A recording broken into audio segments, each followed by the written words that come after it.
Hello, manifestors. Let's talk about how to embody the feeling.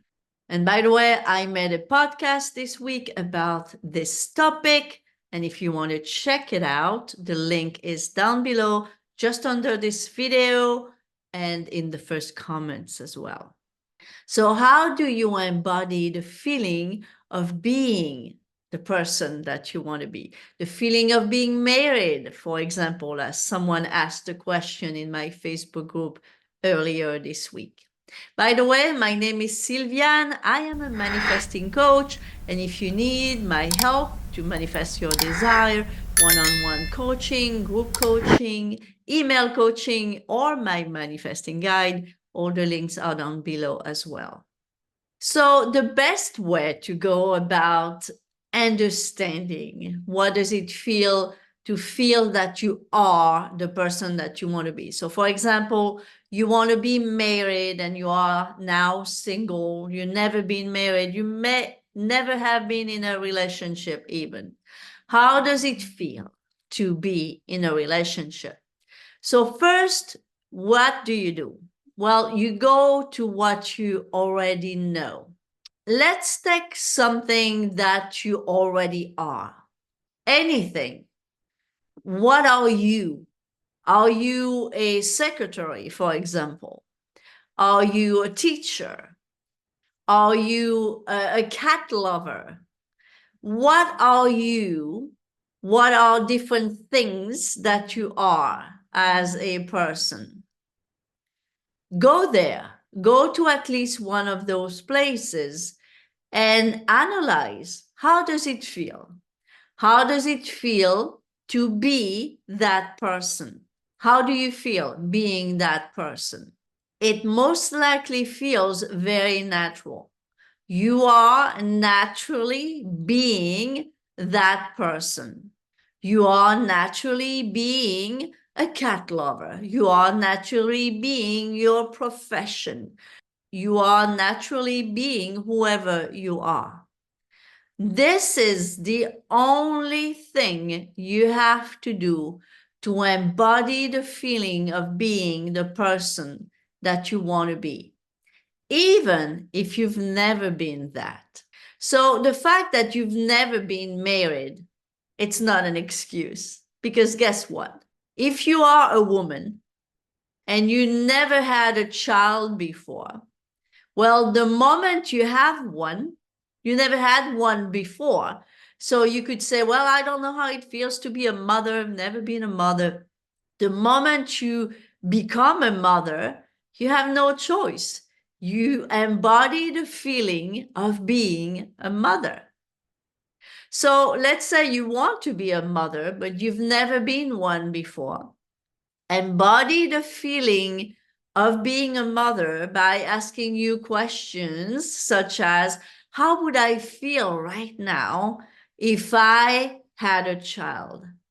How does it feel to have this huge responsibility to be a mother? How does that feel? What would I be thinking if I had a child that I may not be thinking now, but I would most likely be thinking if I had a child? By asking yourself those questions, you can help yourself to embody the feeling of being the person that you want to be. And guess what?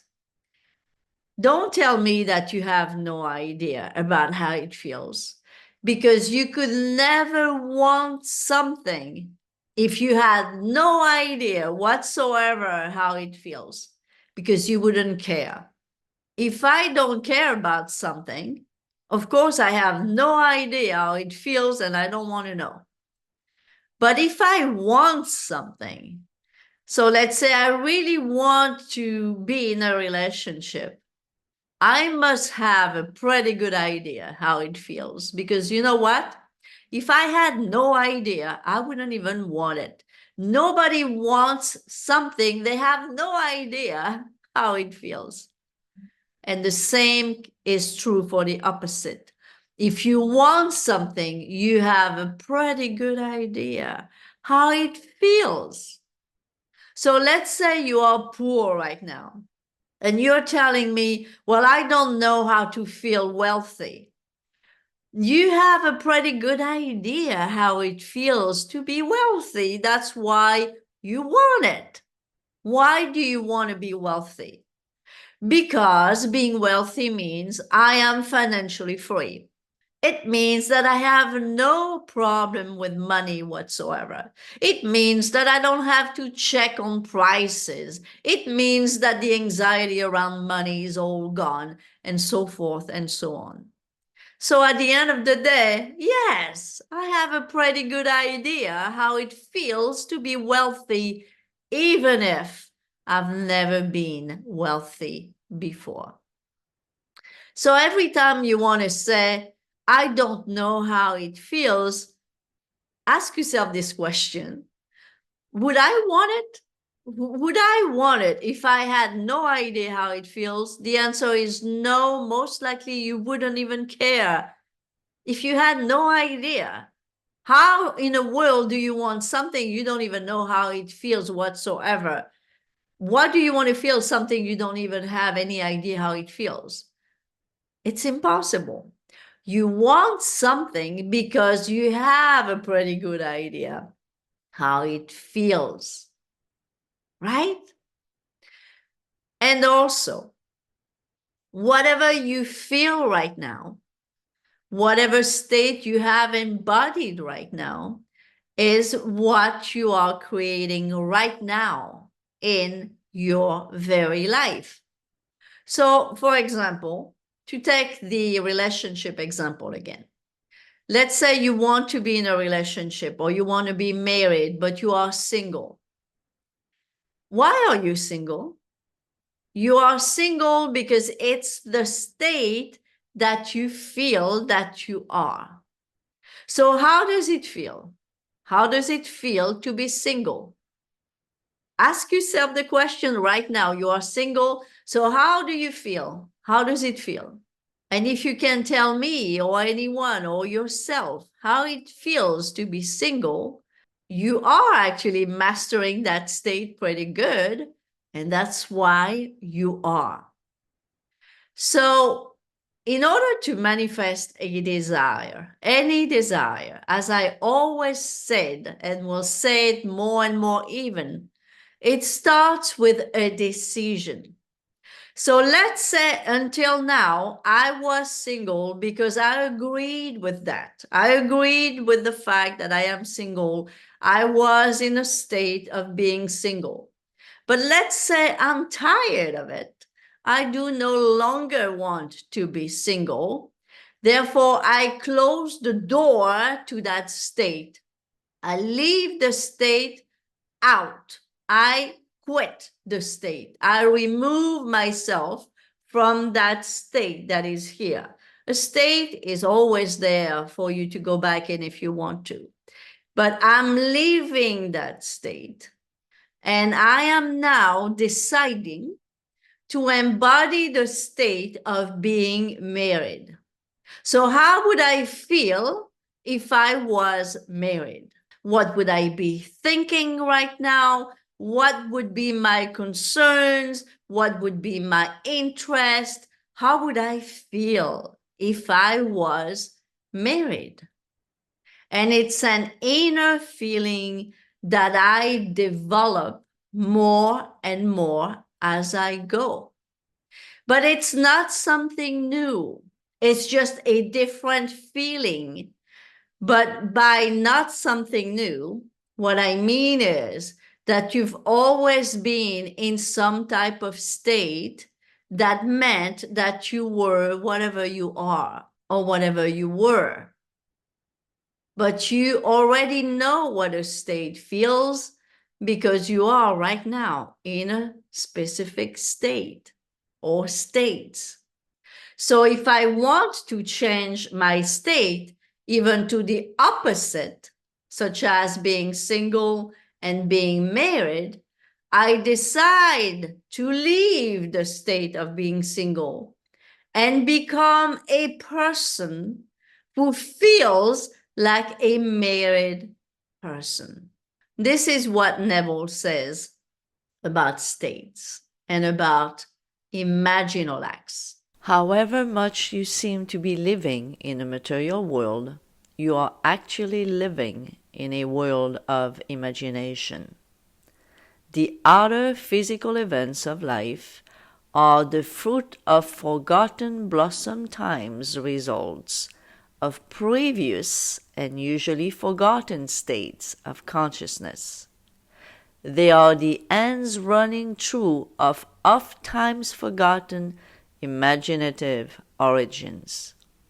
Whenever you become completely absorbed in an emotional state, you are at that moment assuming the feeling of the state fulfilled. If persisted in whatsoever you are intensely emotional about, you will experience in your world.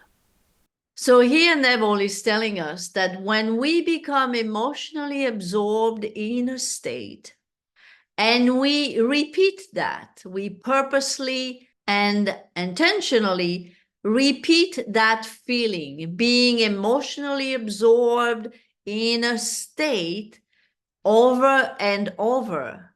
Eventually, we are bound to experience this in the world of shadows, in the outer world, or for short, in the world, right? When we immerse ourselves emotionally, we are, in fact, into a state, and that emotional feeling becomes a reality. Now, when he said emotional here, he didn't say crying or laughing or just being sad or happy. He didn't mean that. He meant emotionally being in a state, meaning feeling that you are that specific person. But it doesn't mean that you are sad, happy, or crying or laughing. Those are general states. But to be emotionally involved in the state of being married, for example, it's just that, right? You are in the state of being in a relationship. Some days you are going to be sad, some days you are going to be happy, some days you are going to cry, some days you are going to laugh. That is part of life. Those are emotions that we feel according to current circumstances that are part of life. But being emotionally involved in a specific state, such as being wealthy or being married or being healthy, means that you are feeling the emotions of that specific state, regardless of being happy or sad. Being married, it's a feeling which is opposite, for example, of the feeling of being single. You could be single and be happy. You could be married and being sad, and vice versa.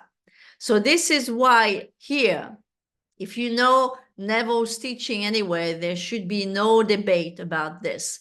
He didn't mean emotions as in sad or happy. He meant emotional feelings of being the person that you want to be. So again, to embody a state, first, look at your main state or states right now and analyze as an observer, right? As you should be most of the time as a conscious manifester, you should be observing yourself. As an observer, what are you being in the state that you are now? Analyze it. And you'll see that you're neither happy or sad. You are just that emotional feeling of being that person. Then take that back into the state of being the person that you want to be. It's the same subtle feeling and knowing of being another person in another state. That's all it is. And it all starts, again, with the decision to leave a state to become, to inhabit, to occupy another state. I hope this was helpful. Again, if you are new here, please subscribe, like my video. This helps more people like you to see the video. Comment, ask your question. I read all the comments and answer pretty much all the questions. And again, check the links down below if you want my help. Thank you for watching, and I'll see you next time. Bye-bye for now.